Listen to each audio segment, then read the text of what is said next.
Not in the city of... That's maybe a fifth of the size of the people who would every day open up the Denver Post or the Rocky Mountain News. It's not even close to the total audience size for any one of the higher rated morning news programs on the local TV stations. So to say that the market is demanding that an entire station's lineup be conservative talk radio hosts as opposed to a more diverse lineup that featured conservatives, progressives, and maybe some who are maybe in between is a myth that's been propagated by the conservative political movement. So you're saying that there's been a movement through consolidation of corporations in the entertainment and communications industry. But what about the fairness doctrine? Now, I've heard a lot about this on talk shows and in the news, and there's now some talk about bringing the fairness doctrine back. What is the fairness doctrine? What happened to it? And what's been the result of that? Well, the fairness doctrine was the regulatory principle that guided the federal government's hand in determining whether broadcasters were meeting their public interest obligations in holding a federal broadcast license, whether for television or for a radio station. It was around for decades, and in 1987, under the Reagan administration, the government decided essentially that it would abolish it, and that it would let, as you put it earlier, the free market decide what should be on the air. Now, the fairness doctrine pretty much just governed diversity of opinion on radio stations. It didn't say that in a specific show you needed to have 2 points of view. What it did say, it kind of looked at it on more of a network basis. For every Rush Limbaugh, there needed to be an Al Franken. And it more or less guided balance in that way. So under the Reagan administration, the determination was made, well, that the market should determine that. And if there's a radio station owner who believes that his audience wants to hear nothing but conservative talk radio, we're not going to try and make them have progressive talk on there as a condition of continuing to renew their license. That won't be part of the public interest equation. And in the years since then, what we've seen, of course, is an explosion of conservative talk radio and conservative voices on the air, to the point where now, at least according to a report that came out earlier this week by Center for American Progress and Free Press, there are about 9 conservative voices on the air for each progressive voice, a 9-to-1 ratio, right.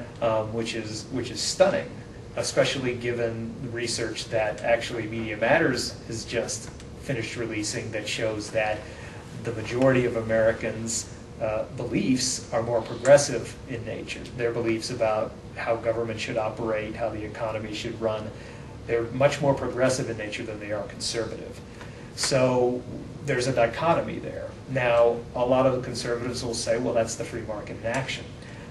But again, research by organizations such as Center for American Progress have come to the conclusion, based on their analysis, that it's more due to the significant lessening of diversity in media ownership.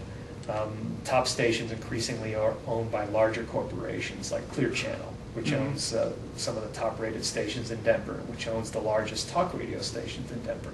And Clear Channel then can pretty much dictate what the average listener is likely to hear when they turn the dial on to talk radio.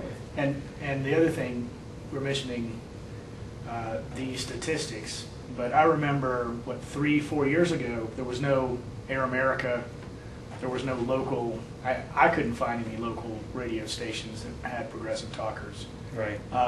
So progressive talk is kind of catching up to the game, and now with a kind of a trend in Congress to re-examine some of these policies. I'm thinking about Reagan's repeal of the Fairness Doctrine, and then there was another act that Clinton allowed to happen in 95 or 96, where it allowed the radio station to, or the ownership to even conglomerate even more. Right. It allowed greater concentration of ownership in given markets, and so as a result you have Clear Channel owning, KHOW and Three or KOA four and companies owning KZN a and third. others as well, yeah. So it's basically a third, and then maybe a couple of independents that are in some minor markets. But so if the fairness doctrine was brought back, what would be the result? Would we see a big shakeup? Would it be a government? Would people be saying the government's trying to interfere with radio talkers, or what?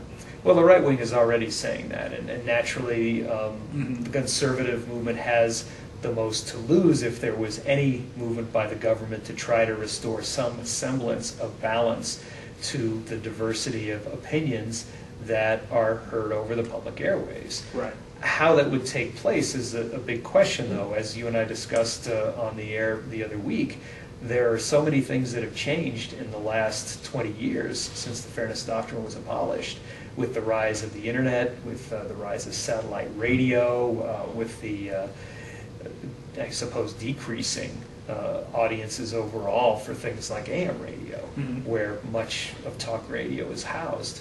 The question is, would the old Fairness Doctrine still even be applicable today? Would what takes its place have to be based on some other types of principles? And those are all the things that are being debated right now. What the conservatives fear, though, is that it doesn't take much common sense for anyone, the average voter, to look at the landscape and say, well, do there really need to be 9 conservative talk shows for every progressive talk show? Which is not Right. a fair equation. Right, and let's make sure more voices are being heard. So maybe we try and do something so that, rather than forcing conservative talk radio hosts on the air, we establish certain principles that people need to abide by, such as, the use of factual assertions in supporting opinions, and, the idea that using ethnic and racial slurs is unacceptable. And maybe creating principles like that and getting the public behind them will be what's necessary to generate more diversity. I mean, I can't say that, the public is going to push to have, 5 progressive voices for every 5 conservative voices. But I think what the thinking is, in terms of trying to look at this whole issue of should or shouldn't there be a fairness doctrine again, is that something is out of whack. And what is the best way to address that and do so in the public interest? Well, here's a question that goes right to you. If the fairness doctrine went through and the government started monitoring more of what was being said on radio stations, conservative stations, and started saying, hey, you can't do this, much in the way that the FCC says, profanity, you're going to get fined, started doing enforcement like that. Wouldn't that kind of take some of the steam out of Colorado Media Matters?